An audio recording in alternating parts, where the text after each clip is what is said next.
Hello guys, स्वागत है आप सभी का अल्फा इंस्टीट्यूट के ऑफिशियल यूट्यूब चैनल में। गाइज, आज के इस वीडियो में हम लोग पढ़ेंगे पी ब्लॉक के वर्ग 16 के तत्व। इससे पहले वर्ग 15 के तत्व पढ़ चुके हैं। 70 दिन में पूरे सिलेबस को कंप्लीट कराने का लक्ष्य लेकर चल रहे हैं और हम लोगों का लक्ष्य है, आपका लक्ष्य है 90%, बोर्ड एग्जाम में 90%। इसलिए केमिस्ट्री को हम 70 दिन में कंप्लीट कराने का लक्ष्य रखे हैं। 70 दिन का मतलब होता है 10 सप्ताह। 10 सप्ताह का मतलब यह होता है कि पर सप्ताह आपको 7 अंक का पढ़ाया जाए। तो इस सप्ताह में पी ब्लॉक को पढ़ा दिया जा रहा है और पी ब्लॉक से आपके एग्जाम में 7 अंक का पूछा जाता है। तो गाइस, चलिए आज का लेक्चर शुरू करते हैं। सबसे पहले पी ब्लॉक में वर्ग 15 के तत्व होने के बाद आज वर्ग 16 के तत्व शुरू कर रहे हैं। वर्ग 15 के तत्व में आपका ओस्टवाल विधि बचा हुआ है। ओस्टवाल विधि आपको सेपरेट वीडियो में 5 से 10 मिनट लगेगा, आपको समझा देंगे। देखिए वर्ग 16 में क्या होता है। देखिए वर्ग 16, पी ब्लॉक के वर्ग 16 में ये 5 तत्व होते हैं। कौन कौन से 5 तत्व होते हैं? ऑक्सीजन होते हैं, सल्फर होता है, सेलेनियम होता है, टेलेनियम होता है और पोलियम होता है। देखिए ऑक्सीजन होता है, सल्फर होता है, सेलेनियम होता है, टेलेनियम होता है और पोलियम होता है। देखिए इसे याद कैसे करोगे? ओ स से टेपो, आप याद रखना सीधे ओ स से टेपो। ऑक्सीजन, सल्फर, सेलेनियम, टेलेनियम, पोलोनियम, ओ स से टेपो याद रख लेंगे। देखिए ऑक्सीजन का जो परमाणु क्रमांक होता है 8 होता है, सल्फर का 16 होता है, सेलेनियम का 34 होता है, टेलेनियम का 52 होता है यानी 52 होता है, पोलोनियम का 84 होता है। एक बात समझना, अगर आपको परमाणु क्रमांक याद रखने में समस्या हो रही है तो कैसे याद रखेंगे? अधिकांश स्टूडेंट को यही समस्या आती है। और एग्जाम में यहाँ से क्वेश्चन कैसे पूछे जाते हैं? एग्जाम में क्वेश्चन पूछता है आपसे कि ऑक्सीजन परिवार के या फिर वर्ग 16 के तत्वों का आवर्त सारणी में स्थिति की विवेचना कीजिए। एग्जाम में क्वेश्चन कैसे पूछता है? ऑक्सीजन परिवार के या वर्ग 16 के तत्वों का आवर्त सारणी में स्थिति की विवेचना कीजिए। अगर ऐसा क्वेश्चन पूछा तो आज के लेक्चर में जितना सब कुछ आपको बताएंगे, इलेक्ट्रॉनिक विन्यास से लेकर परमाणु त्रिज्या, आयनिक त्रिज्या और इलेक्ट्रॉन बंधुता और विद्युत ऋणात्मकता, सभी चीजें आपको लिखनी पड़ेंगी एग्जाम में। तो देखिए यहाँ पर आपका ऑक्सीजन परिवार के तत्व कहा जाता है क्योंकि इसका पहला तत्व ऑक्सीजन है, इसलिए वर्ग 16 के तत्वों को क्या कहा जाता है? ऑक्सीजन परिवार का तत्व कहा जाता है। इसे कैल्कोजेन भी कहा जाता है। ऑक्सीजन परिवार के तत्वों को कैल्कोजेन भी कहा जाता है। और इसमें कौन कौन से तत्व आते हैं मैं आपको बता दिया। ट्रिक क्या है इसे याद करने का? ओ स से टेपो, ये ट्रिक है। ऑक्सीजन होता है, सल्फर होता है, सेलेनियम होता है, टेलेनियम होता है, पोलियम होता है। इसका परमाणु क्रमांक 8 है, ऑक्सीजन का 6 है, 16 है सल्फर का और 34 है सेलेनियम का और टेलेनियम का 52 और पोलियम का 84। याद कैसे रखेंगे? देखिए 8 में अब अगर आप 8 जोड़ोगे, 8 तो ऑक्सीजन का होता है, ऑक्सीजन का 8 कैसे रखोगे? ऑक्सीजन को O से प्रदर्शित करते हैं तो O के नीचे एक दर्पण लगा दो, एक मिरर लगा दो, एक शीशा लगा दो तो ऐसे आता है। बाद में शीशे को हटा दो तो ये हो जाता है आपका 8। आप सल्फर को, आप ऑक्सीजन को इस तरह से 8 याद रख सकते हो।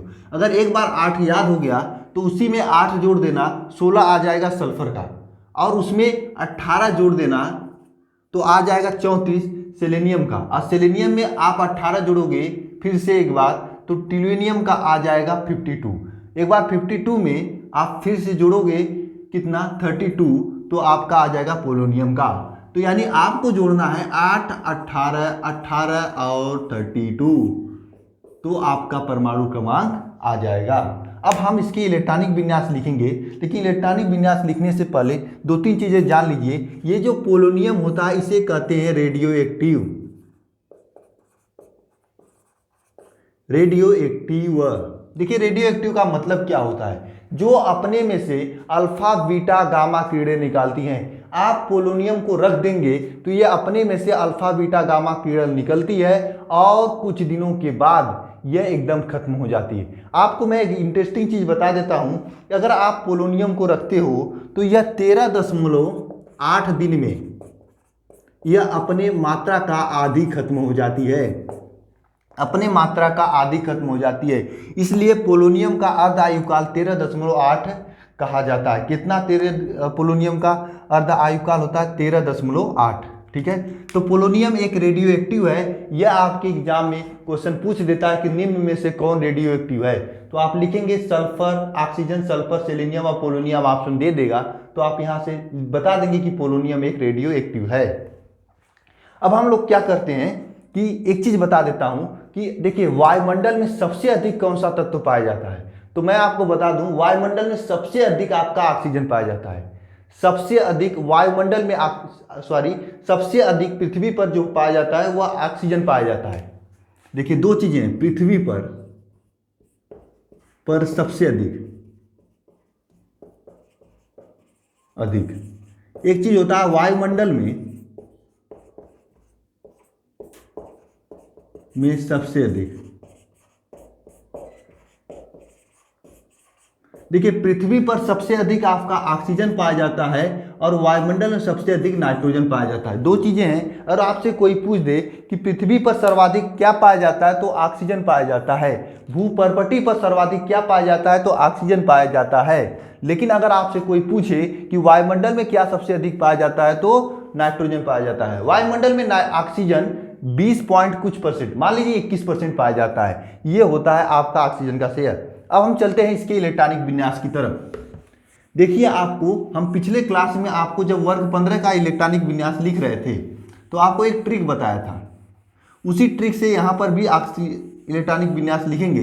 देखिए बहुत सस्ता ट्रिक और बहुत अच्छा ट्रिक है, आपका 1 मिनट भी टाइम वेस्ट नहीं होगा। देखिए सबसे पहले इलेक्ट्रॉनिक विन्यास लिखते समय 2-3 चीजें आपको याद करनी चाहिए। यह एक लाइन हम हमेशा बताते हैं, इस बार भी बता रहा हूं। देखिए क्या लाइन है यह, यहां पर लिख रहा हूं 1s2 2s2 2p6 3s2 3p6। इतना तक आपको याद करना पड़ेगा। छोटा पड़ रहा है, बड़ा लिखना पड़ेगा, ठीक है बड़ा लिख रहे हैं। 1s2 2s2 2p6 3s2 3p6। ये तो आपको इतना लिखना होगा। इसके आगे कैसे लिखेंगे, यहां पर लिखेंगे SDP, फिर लिखेंगे, देखना ध्यान से, SDP, फिर उसके बाद लिखेंगे, देखिए एक बार इसे लिख लेंगे ना, ये देख लीजिए कैसे लिख रहे हैं। उसके बाद इलेक्ट्रॉनिक जो चुटकियों में लिख देंगे, चाहे वर्ग 15 हो, चाहे वर्ग 16 हो, चाहे 17, चाहे 12 13 कुछ भी हो, सबका लिख लेंगे। SDP, फिर लिखेंगे यहाँ पर SFDP, फिर लिखेंगे SFDP, ठीक है। अब देखना यहाँ पर 3 यहाँ पर आ चुका है यस, तो यहाँ पर क्या होगा 4 हो जाएगा और यहाँ पर भी 4 हो जाएगा, बीच में 3 होगा। इसी तरह 4 आ गया तो यहाँ पर कितना होगा 5 होगा, यहाँ पर भी 5 होगा और यहाँ पर 4 होगा। देखिए 3 के बाद 4। अब देखिए यहाँ पर 5 आ चुका है तो यहाँ पर 6 होगा, यहाँ पर भी 6 होगा और यहाँ पर 4 आ चुका है तो यहाँ पर 5 होगा और यहाँ पर 4 होगा। इसी तरह यहाँ पर लिखोगे तो 6 के बाद 7 आएगा और 7 के बाद देखिए ये यहाँ पर देखिए साइड में 7 हो जाएगा। बीच में देखिए यहाँ पर 5D हो चुका है तो 6D हो जाएगा और यहाँ पर 4F हो चुका है तो 5F हो जाएगा। देखिए ऐसा ट्रिक पूरे YouTube पर आपको नहीं मिलेगा। इस तरह से लिखने के बाद आपको मालूम है S में कितने इलेक्ट्रॉन भरे जाते हैं 2 में, P में कितने लिखे भरे जाते हैं 6, SPD में कितने भरे जाते हैं 10 और F में कितने भरे जाते हैं 14।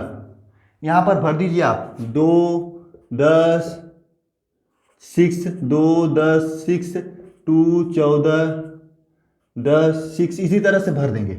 अब आइए हम इलेक्ट्रॉनिक विन्यास लिखते हैं। देखिए इलेक्ट्रॉनिक विन्यास कैसे लिखेंगे। देखिए सल्फ ऑक्सीजन का 8 हुआ, अब यहां से लिखना शुरू करेंगे 1s2 2s2 2p6 लिखेंगे तो 10 हो जाएगा, तो यहां पर 4 लिखेंगे। आपका ऑक्सीजन का इलेक्ट्रॉनिक विन्यास हो गया। सल्फर का 16 होता है, इस लाइन में लिखना शुरू करेंगे यहां पर 1s2 2s2 2p6 3s2 3p, देखिए 3p6 लिखेंगे तो कितना हो जाएगा, ज्यादा हो जाएगा, यहां पर चल रहे हैं 3p6 लिखने पर आपका 18 हो जाता है, इसलिए क्या लिखेंगे यहां पर 3p4। इसी तरह से आप इसका लिखिए 34 का सेलेनियम का, तो यहां से लिखते चलिए तो यही लिखेंगे 1s2 2s2 2p6 3s2 3p6 4s2 3d10। देखिए 3d10 यहां पर लिख दिए। अब 4p6 के यहां पर क्या लिखेंगे 4, क्योंकि 34 लेने के लिए 6 लिखने पर 36 हो जा रहा है, 34 के लिए 4 लिखेंगे। इसी प्रकार से 52 और 84 का आप स्वयं से लिखेंगे और इस प्रकार से इसका इलेक्ट्रॉनिक विन्यास लिख देंगे। आपको कुछ याद करना हुआ? नहीं याद करना हुआ। ये लाइन याद कर रख लेंगे तो आपको ये लाइन याद भी नहीं करना, समझ लेंगे एक बार ये लाइन, तो आपको किसी भी तत्व का इलेक्ट्रॉनिक विन्यास लिखना हुआ, उसका परमाणु क्रमांक याद रहेगा तो आप 1 सेकंड में इलेक्ट्रॉनिक विन्यास लिख सकते हैं। एक चीज देखना है, यहाँ पर आपको दिखा रहा हूं मैं, देखना ध्यान से। देखिए यहाँ पर क्या है 2s2 2p4, यहाँ पर क्या है 3s2 3p4, यहाँ पर क्या है आप देखना 4, ये 3d10 को हटा देते हैं, यहाँ पर 3d10 लिख देते हैं, ठीक है। 4s2 4p4, यानी कि सभी तत्व के अंतिम इलेक्ट्रॉनिक विन्यास, फिर से समझना, सभी तत्व के अंतिम इलेक्ट्रॉनिक विन्यास क्या आ रहे हैं, यहाँ पर देखिए 2s2 2p4 है, यहाँ पर 3s2 3p4 है, यहाँ पर 4s2 4p4 है, यानी सभी के ऊपर 2 और 4 आ रहे हैं और यहाँ पर 2 हो जा रहा है, यहाँ 3 हो जा रहा है, यहाँ 4 हो जा रहा है। तो आप ये कह सकते हैं कि इसका सामान्य इलेक्ट्रॉनिक विन्यास क्या होगा, ns2 np4 होगा कि नहीं होगा? बोलिए, समझ में आया इलेक्ट्रॉनिक विन्यास? सामान्य इलेक्ट्रॉनिक विन्यास ns2 np4 होगा। क्यों होगा? देखिए इसका इसके आगे 2 है, इसके आगे 3 है, इसके आगे 4, अगर यहां पर आप 2 रख देंगे 2s2 2p4 हो जाएगा। ये किसका हो जाएगा? ऑक्सीजन का हो जाएगा। इसी के आगे अगर हम 3 लिख दिए 3s2 3p4, तो ये किसका हो जाएगा? सल्फर का होगा। सोचिए जरा, यानी कि यहां पर 2 रखने पर आपका ऑक्सीजन का हो जा रहा है, 3 रखने पर सल्फर का हो जा रहा है, 4 रखेंगे तो सेलेनियम का हो जाएगा, 5 रखेंगे तो टेलेनियम का हो जाएगा, टूलेनियम का, टेलुनियम का हो जाएगा, 52 वाले का। इस तरह से आप लिखेंगे इलेक्ट्रॉनिक विन्यास ns2 np4 प्रकार के होते हैं। किसके? ऑक्सीजन परिवार के सभी तत्वों का इलेक्ट्रॉनिक विन्यास ns2 np4 प्रकार का होता है। लिख लेंगे इसे या फिर स्क्रीनशॉट ले लीजिएगा।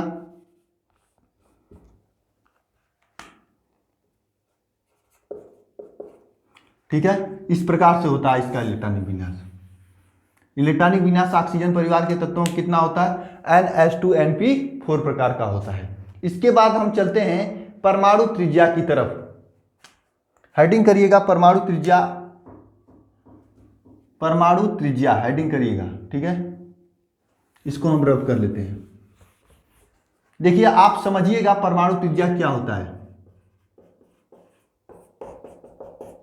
समझेंगे तो लास्ट तक याद रहेगा, अन्यथा रटाने वाले तो यूट्यूब पर काफी पड़े हुए हैं। देखिए क्या है, देखिए यहां पर 2s2 2p4 है, तो आप ये कह सकते हैं ऑक्सीजन छोटा है, ऑक्सीजन छोटा है, इतना भी छोटा नहीं है, ऑक्सीजन बड़ा है, इतना बड़ा। आप सोचेंगे यहां पर 3s2 3p4 है, तो इससे बड़ा आपका सेलेनियम है, ठीक है। यहां पर 4 हो जा रहा है तो 4 वाला इससे भी बड़ा होगा, 4 वाला उस सेलेनियम से भी बड़ा होगा। इसी तरह नीचे आएंगे तो टूलेनियम पे ये तो उससे बड़ा होगा और ये पोलोनियम सबसे बड़ा होगा। क्यों होगा? क्योंकि ऊपर से नीचे यहाँ पे 2 है, यहाँ पे 3 है, 4 है, 5 है, परमाणु क्रमांक भी बढ़ रहा है तो इसकी साइज भी बढ़ेगी। जब साइज बढ़ेगी तो त्रिज्या क्या होता है समझना जरा। त्रिज्या वही होता है ना, इसके केंद्र से इसके बाह्यतम कक्षा की दूरी त्रिज्या कहलाती है। तो त्रिज्या क्या हो रही है मुझे बताने की जरूरत नहीं होनी चाहिए। ऊपर से नीचे जाने पर यहां पर लिखेंगे वर्ग में, ऊपर से नीचे जाने पर त्रिज्या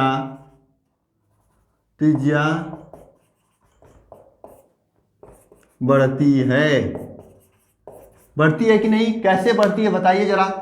वर्ग में ऊपर से नीचे जा रहे हैं, इसकी त्रिज्या बढ़ रही है कि नहीं? ये देखिए इसके छोटा ऑक्सीजन है क्योंकि ये इसके आगे 8 ही परमाणु क्रमांक है और 2s2 2p4 है। यहाँ पर देखिए 3 है तो इसलिए उससे बड़ा, 4 है, 4 हुआ तो उससे बड़ा, और यहाँ पे 5 होगा, 6 होगा तो सबसे बड़ा होगा।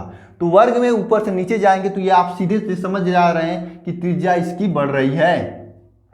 तो किसी भी वर्ग में ऊपर से नीचे जाने पर परमाणु की त्रिज्या यानी ऑक्सीजन परिवार में तत्वों की त्रिज्या बढ़ती है, पहली बात। अब दूसरी बात चलते हैं हम लोग लेकर, जो कि है आयनन ऊर्जा की बात। देखिए सभी चीजें एक ही साथ हम समझ लेंगे। आयनन ऊर्जा होता क्या है पहले ये जानना जरूरी है आप लोगों के लिए, हमारे लिए भी। देखिए आयनन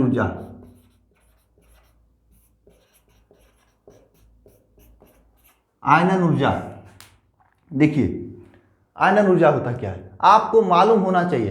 किसी भी विलक गैसीय परमाणु के बाह्यतम कक्षा से एक इलेक्ट्रॉन बाहर निकालने में जो भी ऊर्जा की आवश्यकता होती है या निर्मुक्त होती है उसे आयनन ऊर्जा कहते हैं। जरा सोचना, अगर कोई तत्व का इलेक्ट्रॉन यहाँ पर है, यह इसे हम बाहर निकालना चाह रहे हैं। फिर से समझना, ये केंद्र है, यहाँ पर आपका न्यूट्रॉन है जो कि सभी इलेक्ट्रॉनों को अपनी ओर आकर्षित करता है और इसे बाहर निकालने की जरूरत है। आपको बाहर निकालना है आयनन ऊर्जा के लिए। और इसी तरह यहाँ पर भी है, ये केंद्र है, यहाँ पर एक इलेक्ट्रॉन को बाहर निकालना है। यहाँ पर एक केंद्र है और इसे बाहर निकालना है। यहाँ पर एक केंद्र है, इसे बाहर निकालना है। यहाँ पर एक केंद्र है और इसे बाहर निकालना है।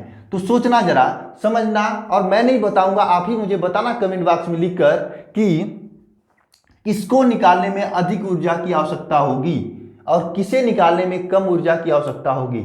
सीधी सी बात है, जो छोटा है उनके बीच की दूरी कम है, यह अधिक बल से आकर्षित होंगे, क्योंकि चुंबक पास में लाने पर तेजी से आकर्षित करता है, दूर लाने पर कम आकर्षित करता है। तो जो छोटा है इसमें कम आकर्षण बल लगेगा, जो बड़ा है उसमें अधिक आकर्षण बल लगेगा। तो ऊपर से नीचे जो छोटा है उसमें अधिक आकर्षण बल लगेगा, जो बड़ा है उसमें कम आकर्षण बल लगेगा। फिर से सुनना, जो छोटा है उसमें अधिक आकर्षण बल लगेगा, जो बड़ा है उसमें कम लगेगा, क्योंकि दूरी अधिक हो जा रही है। जब बड़ा होने पर दूरी अधिक हो जा रही है तो उसमें कम आकर्षण बल लग रहा है, तो इसकी आयनन ऊर्जा कम होगा। यानी ऊपर से नीचे जाने पर ऑक्सीजन परिवार के तत्वों की आयनन ऊर्जा घटती है। लिखेंगे यहां पर इसे,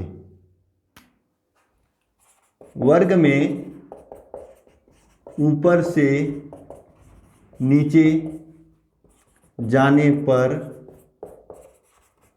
आयनन ऊर्जा घटती है। कैसे घटती है, क्यों घटती है, आपको मालूम है, क्योंकि यहाँ पर देखिए एक इलेक्ट्रॉन को बाहर निकालने में जो ऊर्जा की आवश्यकता होती है या निर्मुक्त होती है उसी को आयनन ऊर्जा कहते हैं। यहाँ पर छोटा है तो आयनन ऊर्जा निकालने के लिए अधिक जरूरत पड़ेगा, क्योंकि ये ज्यादा बल से आप आकर्षित कर रहा है, क्योंकि पास में है ना। यहाँ पर अधिक बल की कम बल की आवश्यकता होगी। क्यों कम बल की आवश्यकता होगी, क्योंकि ये दूर है, तनी से हल्का से गर्म करोगे, धक्का दोगे, निकल जाएगा। या आप घर से दूर रहते हो तो जल्दी घूमने चले जाते हो, घर में रहते हो तो नहीं जाते हो, क्योंकि घर के पास अगर आप रहते हो, घर में रहते हो, क्यों नहीं जाते हो, क्योंकि पापा डांटने लगते हैं। सेम यहाँ पर भी होने वाला है, ये पास है, छोटा है इसलिए नहीं निकलेगा, ये दूर है इसलिए निकल जाएगा। तो आयनन ऊर्जा ऊपर से नीचे जाने पर घटती है, यानी कि ऑक्सीजन की आयनन ऊर्जा सबसे अधिक होगा, उसके बाद सल्फर का होगा, उसके बाद सेलेनियम का, फिर टेलेनियम का, फिर पोलोनियम का। ठीक है, ये क्रम है आयनन ऊर्जा का। ये आयनन ऊर्जा का क्रम है। ठीक है, क्रम इसे लिख लीजिएगा आप लोग कि वर्ग में ऊपर से नीचे जाने पर आयनन ऊर्जा घटती है। अगर एग्जाम में आप ये फिगर बना कर चले आए तो बहुत अच्छा नंबर मिलेगा, क्योंकि एग्जामिनर को मालूम है कि आप रटे नहीं है, समझे हैं। आयनन ऊर्जा के बाद अब हम लोग चलते हैं एक नए टॉपिक की तरफ, क्या, धात्विकता की तरफ। इसमें से कौन धातु है कौन अधातु, ऊपर का रफ करते हैं। देखिए धात्विकता की बात करें, क्या धात्विकता, धात्विकता यानी कौन धातु है कौन अधातु। देखिए जो ये इस ग्रुप की बात करें तो ऑक्सीजन आपका अधातु होता है, सल्फर भी अधातु होता है, लेकिन जो सेलेनियम होता है यह कब अधातु होता है, और सेलेनियम से भी कम अधातु होता है, और लास्ट में आता है पोलोनियम। ये तो रेडियो एक्टिव होता है। यानी अधात्विकता, धात्विकता ऊपर से नीचे जाने पर बढ़ रही है, यानी सबसे अधिक धात्विकता नीचे पोलोनियम की होगी और ऊपर वाले की कम होगी। तो क्रम क्या हो जाएगा, ऑक्सीजन कम होगा, सल्फर, फिर सेलेनियम, टेलेनियम, पोलोनियम। यानी ऊपर से नीचे जाने पर धात्विकता बढ़ती है। नेक्स्ट चीज आता है विद्युत ऋणात्मकता। इसे हम ड्रॉप करते हैं आयनन विभव को, विद्युत ऋणात्मकता की तरफ चलते हैं। देखिए विद्युत ऋणात्मकता भी ऊपर से नीचे जाने पर घटता है।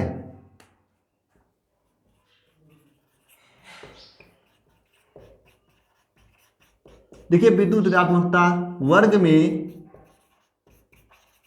ऊपर से नीचे जाने पर घटता है। विद्युत ऋणात्मकता वर्ग में ऊपर से नीचे जाने पर घटता है। सबसे अधिक विद्युत ऋणात्मकता पूरे पीरियाडिक टेबल में फ्लोरीन का होता है। फ्लोरीन का विद्युत ऋणात्मकता 4 होता है, सबसे अधिक होता है। लेकिन उसके बाद ऑक्सीजन का ही होता है। किसका? ऑक्सीजन का, कितना? 3.5। सबसे अधिक पूरे पीरियाडिक टेबल में विद्युत ऋणात्मकता फ्लोरीन का होता है। कितना होता है? 4 होता है। और उससे कम ऑक्सीजन का होता है 3.5। और ऑक्सीजन वाले फैमिली की बात करें तो ऊपर से नीचे जा रहे हैं तो विद्युत ऋणात्मकता क्या होती है? घटती है। सबसे अधिक विद्युत ऋणात्मकता किसका है? ऑक्सीजन का है। उसके नीचे सल्फर का, फिर सेलेनियम का, टेलेनियम का और पोलियम का। ये क्रम है आपका विद्युत ऋणात्मकता क्रम। ये विद्युत ऋणात्मकता का क्रम है। क्या है? वर्ग में ऊपर से नीचे जाने पर विद्युत ऋणात्मकता घटता है। ये विद्युत ऋणात्मकता का क्रम है और इस प्रकार से लिखा जाता है विद्युत ऋणात्मकता। वर्ग में ऊपर से नीचे जाने पर विद्युत ऋणात्मकता घटता है। समझे आप लोग? आयनन विभव भी घटता है, विद्युत ऋणात्मकता भी घटता है। अब इसके बाद हम लोग चलते हैं इलेक्ट्रॉन बंधुता की तरफ और उसके बाद लास्ट में चलेंगे ऑक्सीकरण अवस्था, फिर हाइड्रोजन के प्रति बाध्यता। उसके बाद आज का लेक्चर खत्म करेंगे। तो सबसे पहले अब इसके बाद इलेक्ट्रॉन बंधुता की तरफ चलते हैं। इलेक्ट्रॉन बंधुता,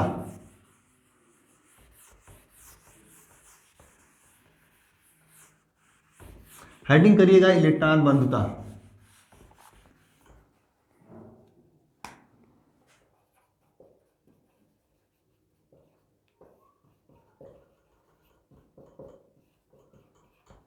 इलेक्ट्रॉन बंधुता क्या होता है? देखिए वर्ग में ऊपर से नीचे जाने पर इलेक्ट्रॉन बंधुता वर्ग 16 के तत्वों की घटती है। वर्ग में ऊपर से नीचे जाने पर इलेक्ट्रॉन बनता, इसे इलेक्ट्रॉन एफिनिटी कहते हैं। तो ये लिख दे रहे हैं, घटती है। अब क्यों घटती है? लेकिन यहां पर एक अपवाद है, अपवाद को देखेंगे। उससे पहले आपको मैं बता दूं कि अभी पूरे लेक्चर को होने के बाद आपको एक बार लास्ट में सभी रिकैप दिखाया जाएगा, रिकैप बताया जाएगा, जो कि आपको बहुत हेल्प होगा, याद हो जाएगा। लास्ट तक देखिएगा आप लोग, ठीक है। वर्ग में ऊपर से नीचे जाने पर इलेक्ट्रॉन बंधुता घटती है। यानी कि क्रम क्या होता है, क्या होना चाहिए? ऑक्सीजन का सबसे अधिक, फिर सेलेनियम का, फिर टेलेनियम का, फिर पोलोनियम का। लेकिन ये क्रम ऑक्सीजन के अधिक होने के बाद सेलेनियम, फिर टेलेनियम, फिर पोलोनियम। लेकिन ये क्रम होना चाहिए किसका? विद्युत ऋणात्मकता का। लेकिन ये क्रम नहीं होता है, क्रम दूसरा कुछ होता है। क्रम क्या होता है इसे देखते हैं। ये नहीं होता है, इसे ये गलत है। गलत सही क्या होता है? सल्फर का, तब ऑक्सीजन का, तब सेलेनियम का, टेलेनियम का, फिर पोलोनियम का। ये क्रम होता है। ऐसा क्यों होता है यही आपको बताने जा रहा हूं। ध्यान से समझिएगा जब तक नहीं समझ में आ रहा है। ये अपवाद है। ऐसा क्यों होता है? देखिए सबसे पहले ऐसा समझने के लिए ये समझना होगा आपको कि इलेक्ट्रॉन बंधुता क्या होता है। इलेक्ट्रॉन बंधुता का मतलब यह होता है कि किसी भी तत्व के बाह्यतम कक्षा में एक इलेक्ट्रॉन को ऐड कराने में जो ऊर्जा की निर्मुक्त होती है, ऊर्जा की आवश्यकता होती है, जो कुछ भी ऊर्जा में परिवर्तन होता है, उसे इलेक्ट्रॉन बंधुता कहते हैं। फिर से समझना, किसी भी तत्व के बाह्यतम कक्षा में एक इलेक्ट्रॉन को ऐड कराने पर जो ऊर्जा की आवश्यकता होती है या निर्मुक्त होती है या ऊर्जा में परिवर्तन होता है, उसे कहते हैं इलेक्ट्रॉन बंधुता। एक बार फिर से, किसी भी तत्व के बाह्यतम कक्षा में एक इलेक्ट्रॉन को ऐड कराने में जो ऊर्जा में परिवर्तन होता है, उसे इलेक्ट्रॉन बंधुता कहते हैं। जरा समझना यहाँ पर ये सभी में, अगर आपको एक इलेक्ट्रॉन को यहाँ पर ला के रखना है जो कि छोटा सा जगह है, यहाँ पर काफी इलेक्ट्रॉन है भी पहले से इलेक्ट्रॉन है। देखिए तो 4 2 6 इलेक्ट्रॉन है, तो पहले से इलेक्ट्रॉन है भी, और यहाँ पर एक इलेक्ट्रॉन को रखना है। उसी प्रकार से एक इलेक्ट्रॉन को यहाँ पर रखना है जो कि बड़ा सा जगह है, तो किसमें इलेक्ट्रॉन को रखने में आपको आसानी होगी? जरा सोचना, तो बड़े वाले में आसानी होगी ना। इसीलिए सल्फर की इलेक्ट्रॉन बंधुता ऑक्सीजन के करीब में ऑक्सीजन से अधिक होती है। सल्फर की इलेक्ट्रॉन बंधुता ऑक्सीजन की अपेक्षाकृत अधिक होती है। क्यों?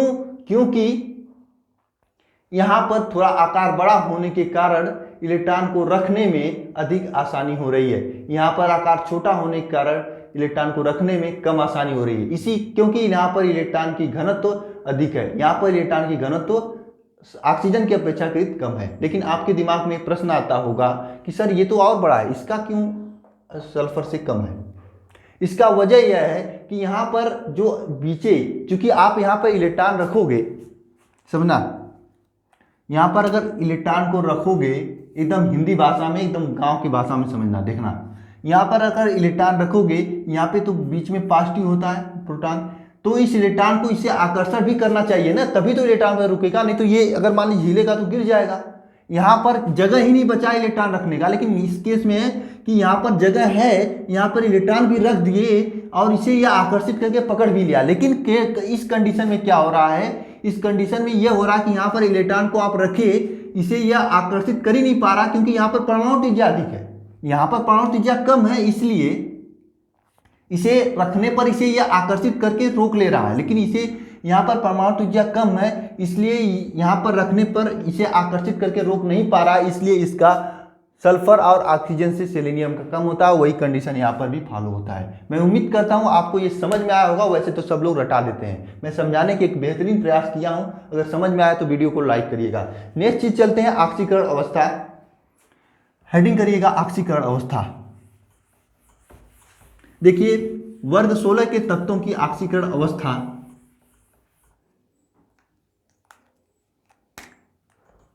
ऑक्सीकरण अवस्था, वर्ग 16 के तत्वों की ऑक्सीकरण अवस्था ऊपर से नीचे जाने पर, ऑक्सीकरण अवस्था कितना होता है? वर्ग 16 के तत्वों की ऑक्सीकरण अवस्था +6 से लेकर -2 के बीच में होता है। वर्ग 16 के तत्वों की ऑक्सीकरण अवस्था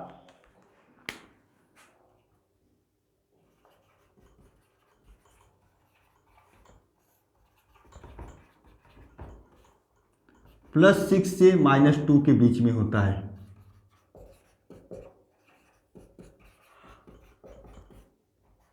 ठीक है, देखिए, जिसमें हम ऑक्सीजन का एक कंडीशन लेते हैं। ऑक्सीजन जो है आपका ऑक्सीकरण अवस्था -2 प्रदर्शित करता है। ऑक्सीजन -2 ऑक्सीकरण अवस्था प्रदर्शित करता है सामान्य अवस्था में। सामान्य अवस्था में ऑक्सीजन -2 ऑक्सीकरण अवस्था प्रदर्शित करता है। लेकिन कभी कभी ऑक्सीजन -1 ऑक्सीकरण अवस्था भी प्रदर्शित करता है। यह अवस्था को हम कहते हैं पराऑक्साइड।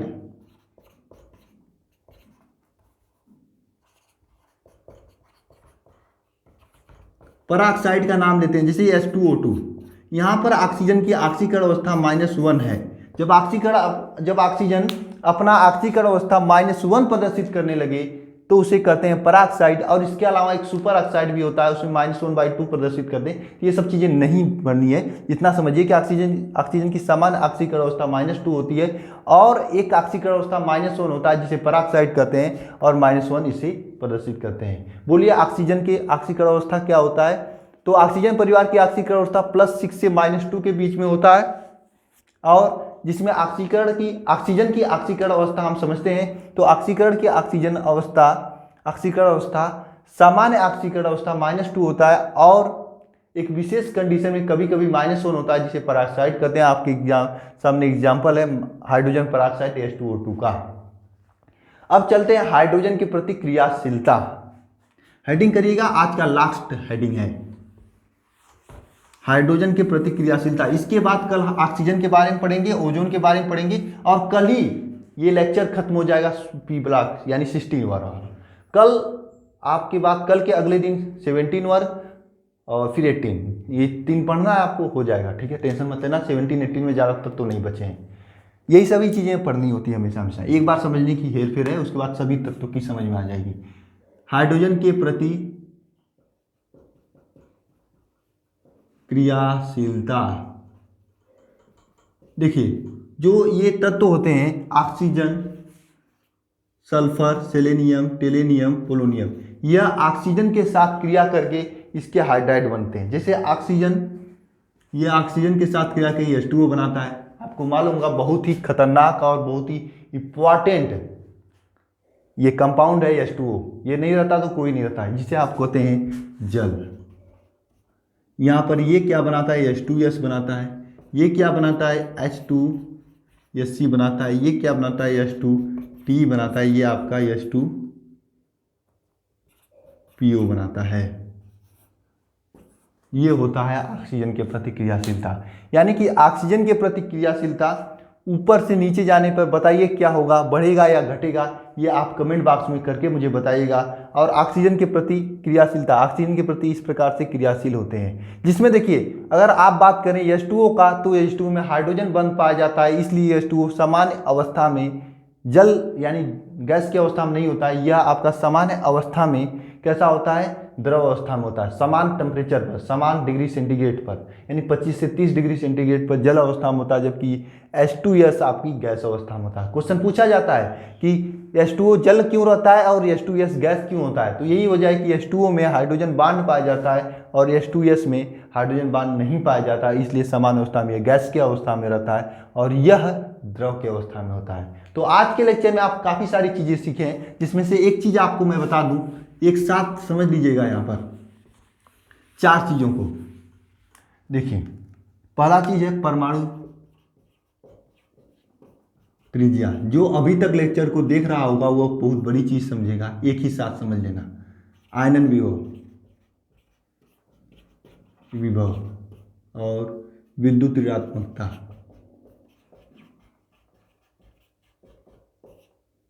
और एक होता है आपका इलेक्ट्रॉन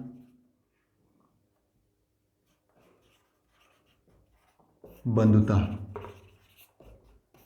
अब समझना, देखिए ऊपर से नीचे जाने पर परमाणु त्रिज्या बढ़ती है। क्यों बढ़ती है आपको मैंने यहाँ पे बताया था, और ये तीनों की तीनों चीजें घटती हैं, यही चीज मुझे बताना था। ये आपके सभी परिवार में होता है। छोटी मोटी एग्जाम अपवाद होते हैं, जैसे इलेक्ट्रॉन बंधुता वाले में अपवाद था कि सल्फर का अधिक था ऑक्सीजन के, इसी तरह थोड़ी मोटी अपवाद को छोड़कर ऊपर से नीचे जाने पर हमेशा घटती है, और ये परमाणु त्रिज्या हमेशा बढ़ेगा क्योंकि आकार बढ़ेगी। ये है आज का लेक्चर, ये ऑक्सीजन का, और बहुत ही बेहतरीन लेक्चर था, आप लोगों को समझ में आया होगा। और जितने पुराने स्टूडेंट हैं प्रेजेंट सर लिखकर जरूर कमेंट बॉक्स में जाइएगा, क्योंकि मुझे यह देखना है कि कितने स्टूडेंट रेगुलर देख रहे हैं और कितने स्टूडेंट मेहनत कर रहे हैं। अगर आप लोग मेहनत करोगे तो निश्चित रूप से बोर्ड एग्जाम में 90% आएंगे। चीज़ों को बहुत स्मूथली बताया जा रहा है, बहुत सही तरीके से समझाया जा रहा है, वही चीज़ें पढ़ाई जा रही हैं जो आपको लास्ट समय में पढ़ना चाहिए, इंपॉर्टेंट चीज़ों को।